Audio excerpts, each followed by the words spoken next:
abusive to my mother, so needless to say, for most of my younger years, I was angry.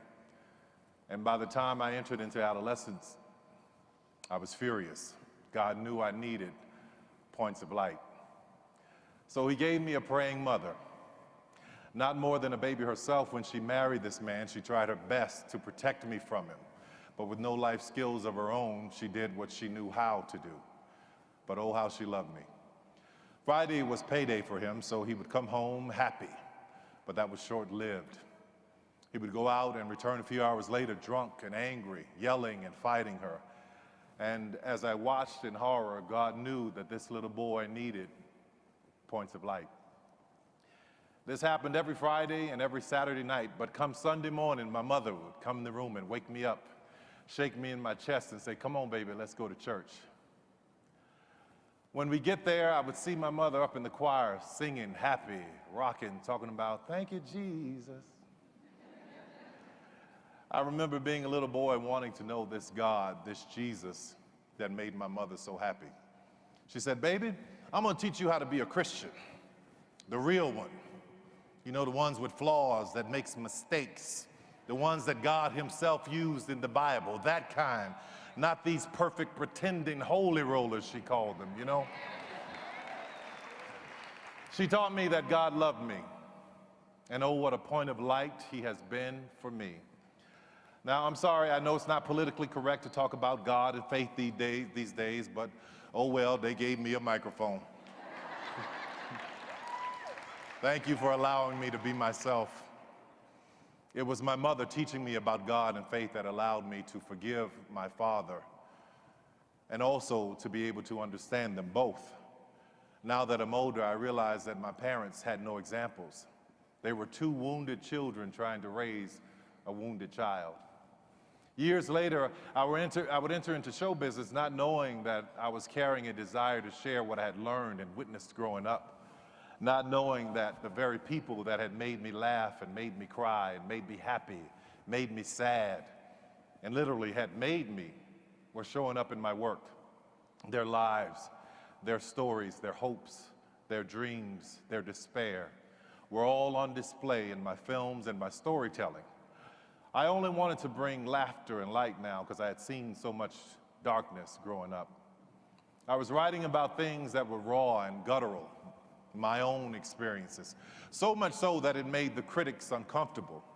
It was crass and abrasive to the trained eye. Offensive, they called it. But while they were writing their reviews, I was receiving emails and likes on Facebook by the millions from people all around the world who got it. Like the letter I got from a woman who said, "My sister saw Diary of a Mad Black Woman, and you did in 2 hours what my family has been trying to do for 12 years. She's leaving an abusive relationship." Yeah. It was the point of light. Or the letter that I got from a mother of a little boy in Houston who has autism, and she was telling me that it's my shows that keep him calm enough to go to sleep in the evening. A point of light. Or the single mother who sent me an email saying that she had it and she was going to commit suicide. She rented a hotel room and she wanted to spend the last day with her kids. So she brought them to this hotel and she said, "Anything you guys want to do, you let me know." One of them said, "I want to watch one of Tyler Perry's plays." So they watched the show. And after they watched it, she was no longer depressed. She found herself laughing and happy and joyous. And she no longer wanted to commit suicide. That's a point of light. It feels great to be able to lift people on this level, but you also have the power to lift people even if you don't have this platform.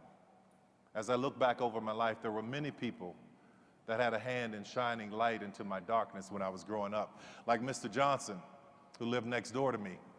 He told me that I was special. He bought me my first pair of nice dress shoes. They were wing-tipped leather, hand-stitched, and I hated those jokers. I wanted some Chuck Taylor All-Stars, but he was a point of light. And then there was my Aunt Jerry, who was the polar opposite of my mother when it came to men. This woman would shoot first and ask questions never. She taught me how to stand up for myself. She was a point of light with a good aim. And then there was Mr. Butler. Let me tell you how I met Mr. Butler. I had just started junior high school, and in order for me to get to high school, I had to walk through the drug dealers, literally step over the whores and the drug addicts, walk through a graveyard, then in the next block past gang members, and then go through the projects, and then come to a 6-lane intersection, and it was always busy, but just beyond that was the school. Well, one day as I'm approaching this intersection, I hear this voice saying, "Will someone help me cross?" He was in a suit. He had a cooler in a hand and a folded lawn chair in one hand and his cane in the other. "Will someone help me cross?" he said. People kept ignoring him, walking past him with their busy lives. We were poor, but we were busy. I don't know why poor people are so busy. I said, "I'll help you," in my 13-year-old changing voice. He said, "Well, thank you, son. May I have your shoulder?" I wish I had time to talk about giving your shoulder to somebody. I said, "Yes, sir." He said, "Don't trick me now." I said, "No, sir, I won't." We crossed the street. I asked him where he was going. He told me that he was going to my school to sell praline candies to the kids. So I helped him to the school, and he said thank you, and he told me that God would bless me for my kindness. He and I became friends. We took that walk every day. I came out of school one afternoon, and there he was sitting outside in that lawn chair selling praline candies, 25 cents. And I saw one of the kids try to buy candy, right? And they gave Mr. Butler a dollar, and they told him it was a $5 bill. I stepped in and I said, "Mr. Butler, this is a scam." Needless to say, I had a lot of enemies at that school. But it didn't matter. I was glad to do it. You see, Mr. Butler was one of the first men in my life to see me. And what made it all the more special is that he was blind. He was a point of light.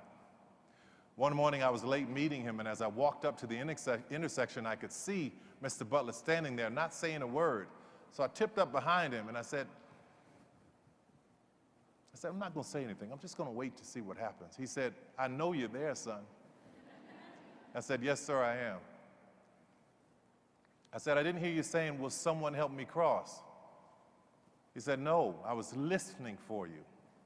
I said, "You were?" He said, "Yes.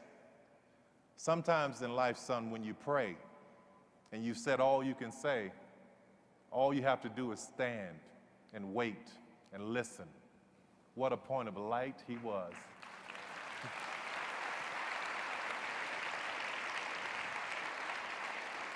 There are many people in this world that are wanting, waiting, saying, asking, begging, hoping, "Will someone help me cross?" We all have the power to be a point of light. Thank you, and God bless you. Appreciate it so much.